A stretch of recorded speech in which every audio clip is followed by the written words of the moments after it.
Eu sei que a teoria da sola scriptura está 100% errada. Hoje em dia a maior parte dos protestantes nem defende isso mais, o evangélico nem liga mais para isso. Mas quando Lutero proclamou isso aí, falou, bom, o que ele está dizendo é uma impossibilidade pura e simples. Porque o evangelho foi escrito 40 anos depois dos acontecimentos. Se não existisse a continuidade da igreja durante isso, não teria evangelho nenhum. Então, se a igreja não tem autoridade, então o evangelho também não tem autoridade. Quer dizer, o evangelho é uma expressão da autoridade da igreja. Incluindo a autoridade de reproduzir fielmente as palavras e os atos do nosso Senhor Jesus Cristo. Então, a teoria da sola escritura não quer dizer nada, é um flatus vocis, é uma coisa que o sujeito falou só porque estava bravo, tá entendendo? Lutero já tinha umas explosões de vez em quando e falava uns absurdos, como por exemplo um dia que reclamaram que ele, na tradução dele, ele tinha pulado uma frase, né? E era uma frase importante. O que ele respondeu? Ele defendeu, ele se corrigiu? Não. Ele defendeu o que ele tinha feito? Não. Ele ficou bravo, deu um murro na mesa e falou, quer saber? Vai ficar assim mesmo. Isso não responde nada, evidentemente. Então, né? Isso aí também faz, de vez em quando eu não tenho resposta, eu mando o sujeito para aquele lugar, pronto, acabou. Acabou a discussão. Não é uma resposta, né, é liquidar a conversa. O Lutero liquidou a conversa e até hoje está assim a tradução. Né? Então, eu sei porque essa questão eu examinei, eu fui lá ver como é que foi a coisa. Aí pensei e falei, não vai dar. Quer dizer, a autoridade da igreja está subentendida em cada linha do evangelho.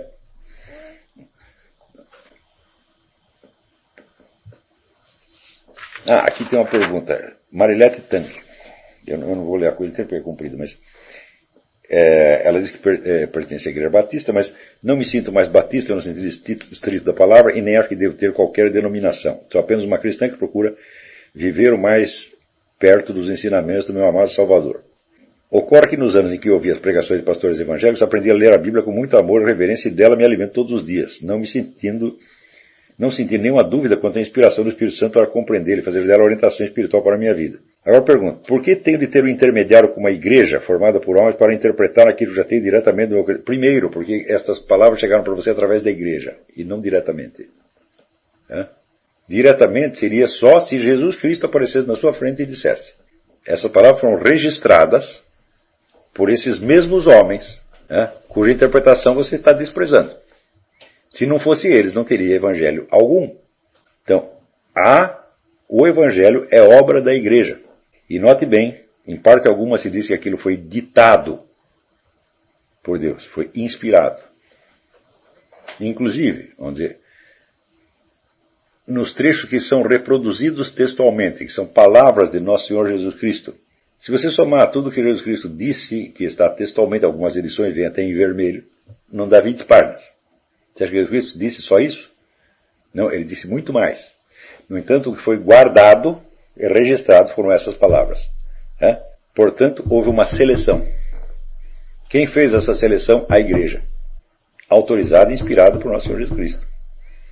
Então, ou seja, quando você está lendo a Bíblia, você está ouvindo a palavra do quê? Da igreja.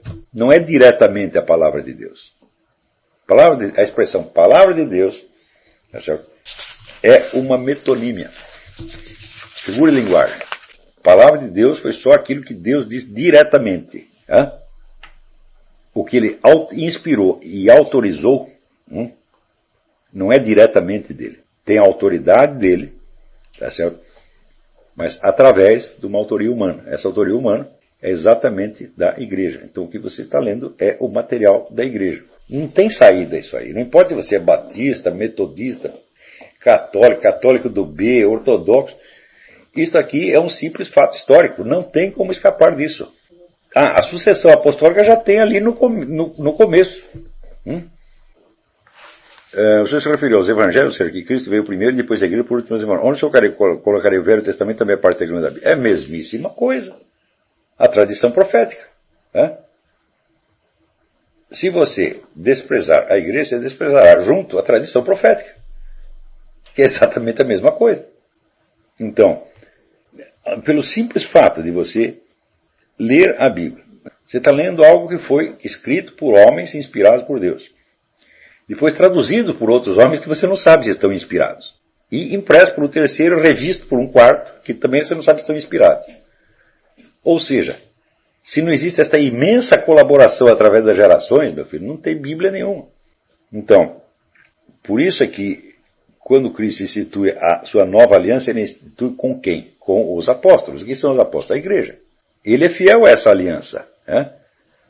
Se você pula por cima da aliança e só interessa o texto, então não interessa o autor, só interessa o livro. Então é como se o livro tivesse aparecido sozinho. O Evangelho é fruto da aliança. A aliança entre Deus e sua igreja.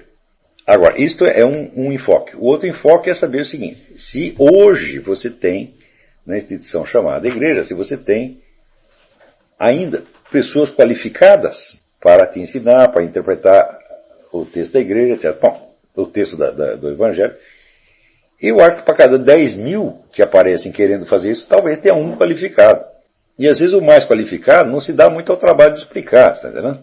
O Padre Pio recomendava: reze e não se preocupe. Porque se nós vamos entrar em questões de exegese bíblica aí, nós vamos acabar nos matando uns aos outros, como as pessoas sempre fizeram. Né? Então, note bem, também não esqueça um terceiro aspecto em que essa questão pode ser enfocada.